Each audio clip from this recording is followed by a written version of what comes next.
یہ ٹرانسجینڈر کون ہے؟ یہ ایک مکمل مرد ہے۔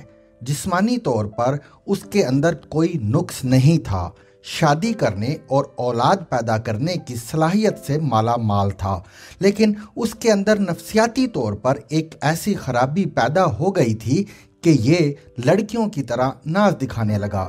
یہ لڑکی تو نہیں تھا، لیکن اس نے خود کو لڑکی تصور کر لیا۔ اس کے اندر ہم جنس پرستی کی عادت پیدا ہوئی۔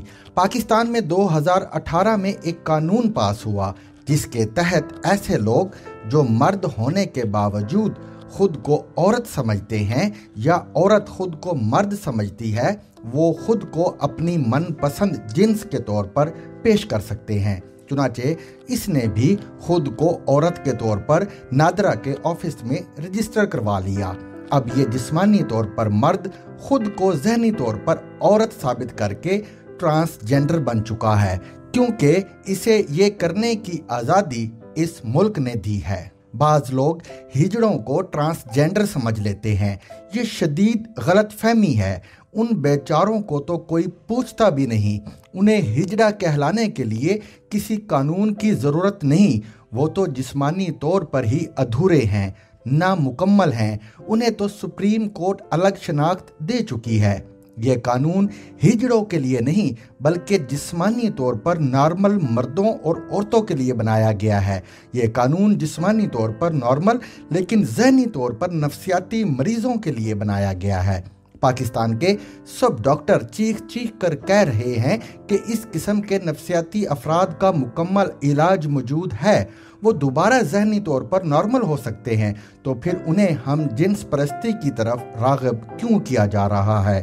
یہ نئے بننے والے قانون کی مہربانی ہے کہ جسمانی طور پر مکمل مرد خود کو عورت قرار دے کر کسی دوسرے مرد کے ساتھ شادی کر کے ہم جنس پرستی کی زندگی گزار سکتے ہیں۔ یہ عذاب الہی کو دعوت دینے کی کوشش کی جا رہی ہے۔ یاد رکھیے، اس قانون کے ذریعے ہم جنس پرستی جیسے عظیم گناہ کو پاکستان جیسی مسلمان ریاست میں جائز قرار دے دیا گیا ہے، اور پاکستانی لا علمی کی وجہ سے خاموش ہیں یا پھر جبراً خاموش کروا دیے گئے ہیں۔ ان ہم جنس پرستوں کے لیے آسانی پیدا کر دی گئی ہے کہ جس طرح چاہیں اپنے من پسند گناہ کا سلسلہ جاری رکھ سکتے ہیں۔ اس گناہ کا سب کو علم ہے، لیکن انہیں روزی روٹی کے شکنجے میں اس طرح جکڑ دیا گیا ہے کہ ان کی روحیں بھی قید ہو گئی ہیں، آواز نہیں اٹھا سکتے۔ نبی کریم صلی اللہ علیہ وآلہ وسلم کا فرمان ہے کہ گناہ کے خلاف زبانی کلامی آواز اٹھانے والوں کا ایمان دل میں برا کہنے والوں سے 1 درجہ اوپر ہوتا ہے۔ میں کوشش کرتا رہوں گا کہ اپنے آپ کو ایمان کے اس درجے پر لازمی قائم رکھوں جس میں صرف دل میں برائی کو برا نہ کہا جاتا ہو بلکہ برائی کے خلاف آواز بلند کی جاتی ہو۔ حالیہ دور میں ٹرانسجینڈر ایکٹ کے ذریعے پاکستان کے خاندانی اور معاشرتی نظام پر شدید حملہ کیا گیا ہے۔ حملے کا اگر بر وقت تدارک نہ کیا گیا تو اس کے تباہ کن نتائج سامنے آئیں گے۔ پروٹیکشن آف رائٹس ایکٹ 2018 کو عرف عام میں ٹرانسجینڈر ایکٹ کہا جاتا ہے۔ یہ قانون مسلم لیگ نون کے دور حکومت کے آخری مہینوں میں پاس ہوا جب شاہد خاقان عباسی وزیر اعظم تھے۔ یہ ان چند قوانین میں سے ایک تھا جس کے حق میں حکومت اور اپوزیشن نے اتفاق رائے سے ووٹ دیا۔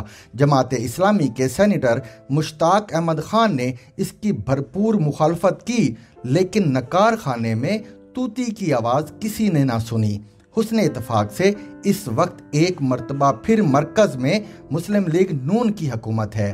میاں شہباز شریف اس گناہ کا کفارہ ادا کر سکتے ہیں اور اس بدنما داغ کو اپنے ماتھے سے مٹا سکتے ہیں۔ مسلم لیگ نون سود کے خلاف وفاقی شرعی عدالت کے فیصلے کے خلاف اپیل کر کے پہلے ہی بڑی جسارت کر چکی ہے۔ اگر اس معاملے پر بھی وہی روایتی موقف اختیار کیا گیا تو ان کو قدرت کے غیظ و غضب سے کوئی نہیں بچا سکے گا۔ میں معاشرے کے تمام طبقات خصوصاً علماء کرام اور معاشرے کی با اثر شخصیات سے گزارش کروں گا کہ وہ مسلکی اختلافات کو پس پشت ڈالیں، اس اہم مسئلے پر اپنا کردار ادا کریں اور اس قانون کی واپسی کی سبیل نکالیں، ورنہ معاشرتی بے راہ روی کا سیلاب سب کچھ بہا کر لے جائے گا۔ اللہ تعالیٰ ہمیں اپنے حصے کا کام کرنے کی توفیق اور ہمت عطا فرمائے۔ To watch and listen to more informative videos and Urdu, English columns, subscribe to our YouTube channel. Zigzag News explores literature.